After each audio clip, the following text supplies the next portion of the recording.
راشدہ حفیظ۔ سب سے پہلے news head lines. انصاف عوام کو دہلیز پر فراہم کرنے کے لیے آئی جی پنجاب کے حکم پر ڈی پی او لیا ڈاکٹر نیتا عمر چٹھا کی جانب سے S D P O office ground لالیسن میں کھلی کچہری کا انعقاد کیا گیا۔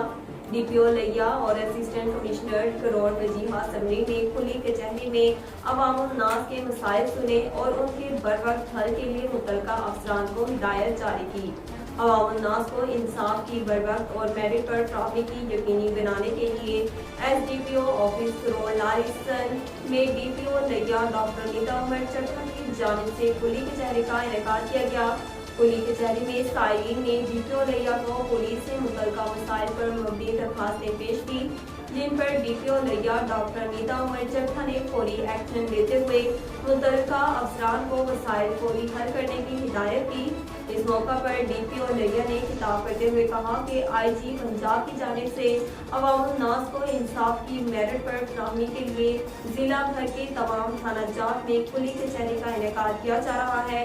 اگر میرے ماتحت افسران آپ کی بات نہیں سنتے تو آپ میرے آفس تشریف لائیں، آپ کی شکایات کا فوری ازالہ کر کے میرٹ پر مسائل حل ہوں گے۔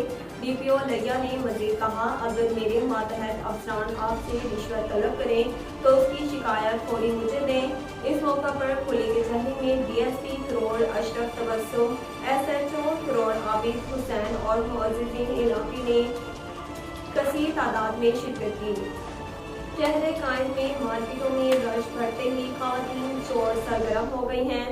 تفصیلات کے مطابق گزشتہ روز حیدری مارکیٹ میں 2 خواتین موقع کا فائدہ اٹھا کر موبائل اور پیسے چرانے میں کامیاب رہی۔ پولیس کا کہنا ہے کہ حیدری پولیس نے بروقت کارروائی کرتے ہوئے 2 خواتین کو اپنی حراست میں لے لیا۔ دونوں خواتین چور پرست سے موبائل فون چرا رہی تھیں۔ Khyber Pakhtunkhwa food safety authority کی جانب سے پشاور، سوات، مردان اور چارسدہ میں کارروائیاں کی گئی ہیں۔ تفصیلات کے مطابق پشاور میں غیر معیاری ٹکہ تیار کرنے پر یونٹ سیل کر کے 3 پر جرمانے عائد کر دیے گئے۔ فوڈ سیفٹی اتھارٹی نے بتایا کہ ٹکہ شاپس میں ناقص صورتحال ٹارٹرک ایسڈ کا استعمال کیا گیا۔ ناظرین، اب تک کے لیے اتنا ہی۔ مزید خبروں اور اپڈیٹ کے لیے ہمارے چینل کو سبسکرائب کیجیے اور ہمارے فیس بک پیج کو فالو کیجیے۔ اسی کے ساتھ اپنی میزبان راشدہ حفیظ کو دیجیے اجازت۔ اللہ نگہبان۔